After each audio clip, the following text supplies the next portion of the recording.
before you can start solving problems within your world, you first have to solve problems within yourself and within your surrounding environment of family and friends. So basically what I'm trying to say is that we have priorities that we need to focus on first and foremost so we can successfully build our lives and our minds.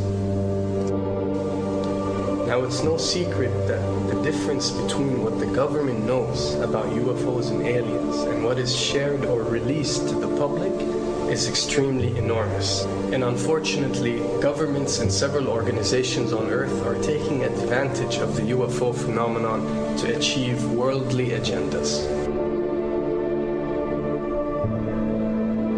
So why do we see particle beams, huge ones, firing at things that are, you were saying 200,000 Gs? Yep. I mean, go over that.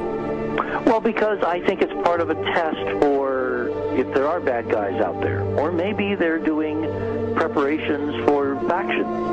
We may be looking at more than one faction.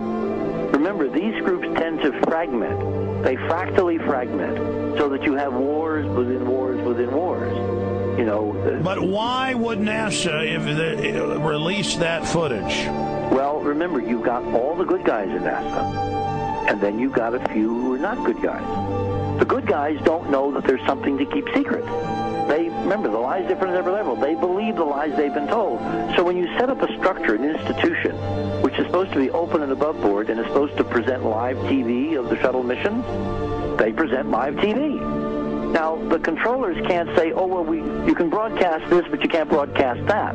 Because the honest guys will then say, sure. Well, why can't we broadcast that? So people always say if this was happening, it would come out, and it is coming out. Well, I mean, I agree with you. When you've got the Catholic Church saying we need to love the aliens, they're our brothers, when you've got every major denomination saying it, when you've got all the movies, and you've got, in the 80s, huge programs at the Olympics with aliens landing, fake aliens, and you've got huge things the size of 3 football fields floating over Dallas and stuff all over the place.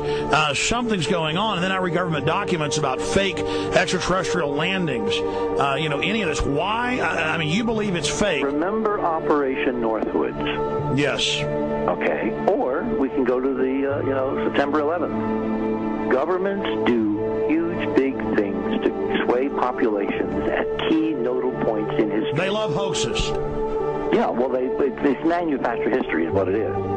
We are building, all my UFO friends, I need to shake them because there's a window on the Nazi black ops programs, the compartmentalized, incredible high technology efforts that were being funded by the Nazi war machine, particularly toward the end of the war in a desperate effort to win the war, and they fastened their hopes on several key technologies, some of which appear to be the control of gravity itself, which again is a separate piece of data from my work, which came at this from a hyperdimensional physics perspective. We know there's a lot of suppressed technology. 20 years after the B-2 bomber was already in service, they declassify it. So we have a lot of cases of that. We know there's a whole shadow government. This is technology in physics, Alex, that would make anything you think you know like a candle flame compared to a hydrogen bomb. This is a physics that literally allows you to rearrange time.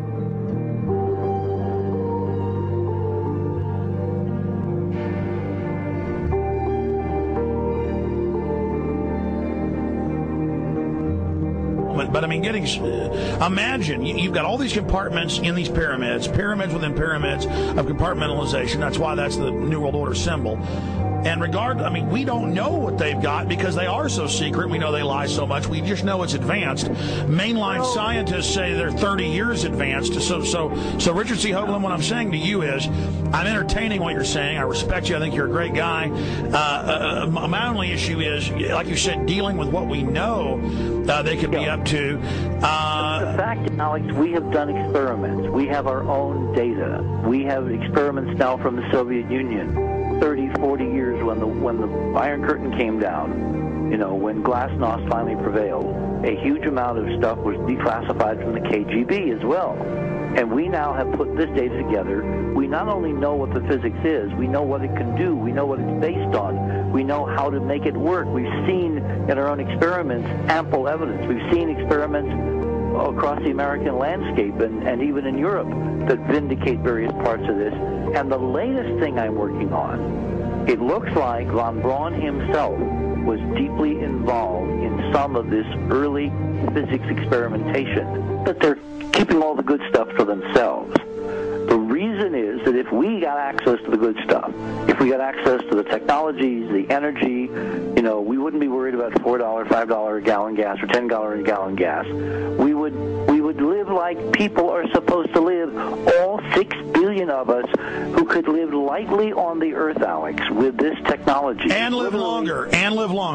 Absolutely, and better, and you could live to 200-300 and have the virility of your 20s and 30s. There's extraordinary medical breakthroughs, there's extraordinary physics breakthroughs, technology breakthroughs, energy.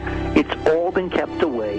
Think about it. We're already on a planet hurtling through space, all these wonders around you, and you've been taught it's bizarre to question, and that's because there's so many kooks in the alternative movement who do talk about ridiculous, Hollywood-style green men, instead of really looking at the shadow government and all these crazy secret societies that are admittedly running NASA and the shadow government. Now, ladies and gentlemen, during this talk that I'm going to give you, I'm going to explain to you the history of this phenomenon, who the secret government really is, and I will name them by name.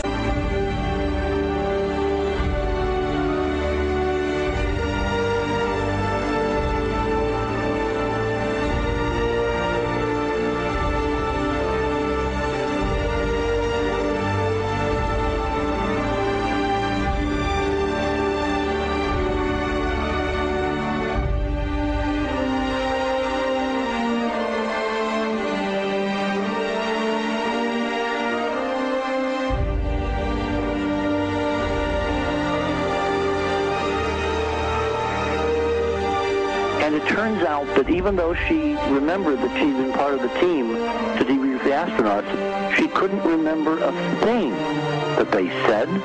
She couldn't remember why she no longer was working with NASA.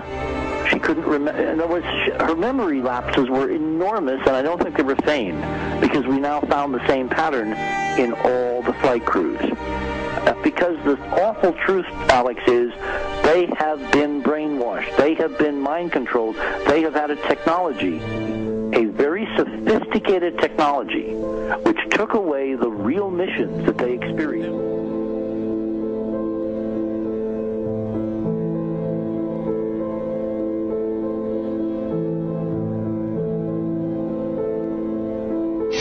Sorry.